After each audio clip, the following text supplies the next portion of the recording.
Antonio, I want to learn how to paint. I want to learn how to paint. Teach me how to paint. And most of you still can't draw. All right, so in this video, I want to explain really clearly why I use drawing as a vehicle into painting.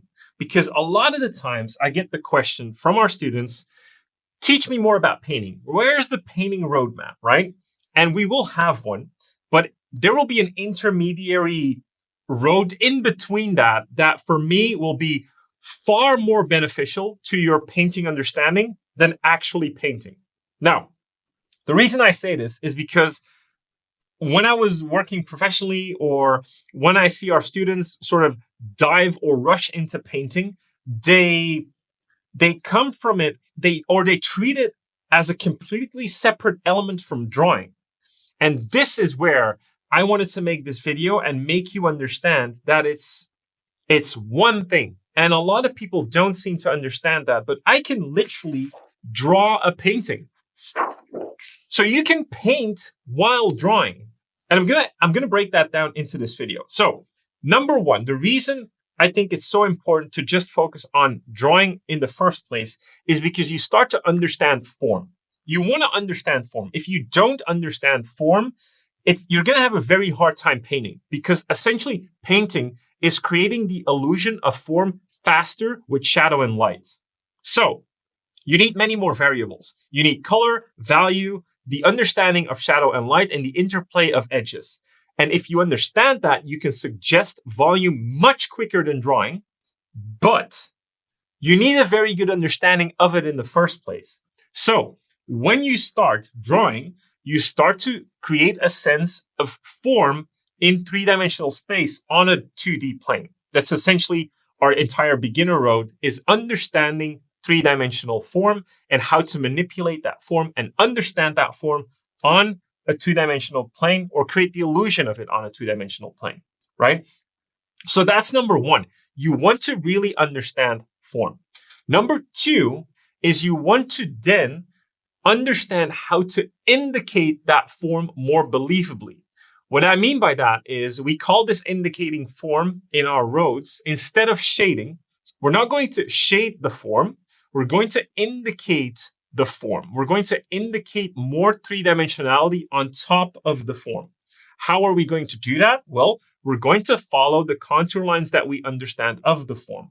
When we understand the contour lines, we can literally just indicate them with lines, sort of like what we call hatching. And through this hatching or indication of the contour lines, we can literally make that form look more three-dimensional. We can create more of an illusion of form by doing this, by simply doing this. And so you see that what I'm trying to do in my teaching style of learning people how to draw very quickly is we try to get rid of as many variables as we can so that you can hyper focus on one thing at a time, get really good at it and move on, and keep all of that information that you've learned. You're no longer trying to juggle 25 things at the same time and losing 90% of them all of the time, right? You're just learning to juggle like 2 things, then maybe 3 things, and then 4 things, etc., etc. That's how you get good really fast. So when you're able to understand how to indicate form, then we can move into number 3, where we start to better understand value as a principle. And what I mean by that is that we start to create a better understanding of what value goes where to make that already pretty believable form look even more believable. So we're trying to understand value as a whole just a bit better. So we're trying to understand, okay, when are we indicating a shadow side? How is that impacted by the ambient light or the direct light? And how can we now indicate halftones? Do we understand halftones? But we're still doing it with lines because that's what we started learning, right? We're taking all of those concepts that we learned and then we're putting them to practice with the understanding of value. Okay, now that we understand form, how to indicate form and values, we're not going to go into painting. We're simply just going to switch the lines with colored lines. And that's how you get to something like this. Now we're essentially just experimenting with color. So we understand our value concept and we understand how to indicate form. So now we're just using colored pencils or markers or digital, doesn't matter. And we're doing the exact same thing. We're just indicating the planes onto which a form sits. And you'll see that you can actually create the illusion of a painting just by doing that. And that is why, for me, drawing is so incredibly powerful, because you understand the entire process that you need to understand while having removed all of the variables that confused you. And now you're experimenting with color, because color is incredibly open for interpretation. Okay. That's the one where we can't really pin down. This is exactly the concept or principles that you should apply. Color is so open and so subjective that once you reach that point where you've taken all of this drawing knowledge, now you literally have the mental brain power to experiment with the color. And so you can experiment with color. You can see how you want to put it down, what colors you want to combine, but you're sticking with that drawing principle. How do I render this nose? Well, I'm going to address the planes of the nose. And based on that, I'm going to follow those lines. So I'm not painting, right? I'm just indicating form with colored lines.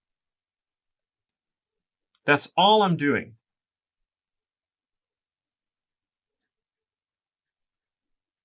So what's sort of the catch to do this? Well, you need to understand the form. That's it, essentially.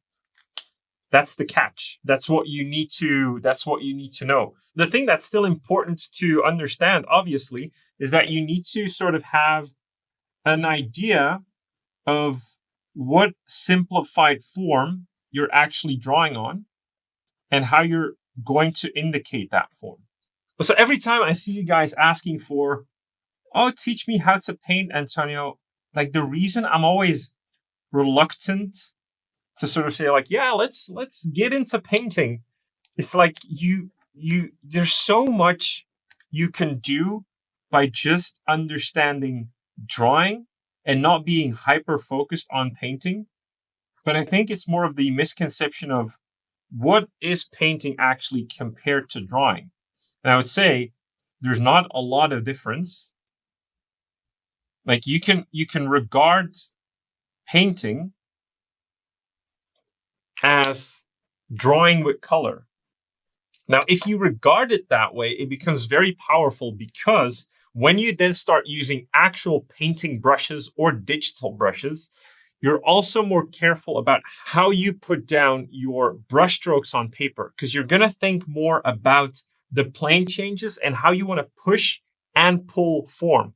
And you're seeing even here, I'm not even thinking about light. I'm just rendering as if there is ambient light, basically. And I'm just using halftones. But what I'm essentially doing is I'm just hatching with colors. In this case, I'm just hatching. I'm literally just hatching.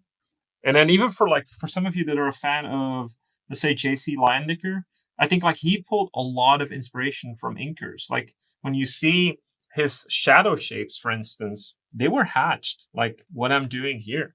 Like he carved out basically a piece that would be in shadow, and then he hatched that like a draftsman would.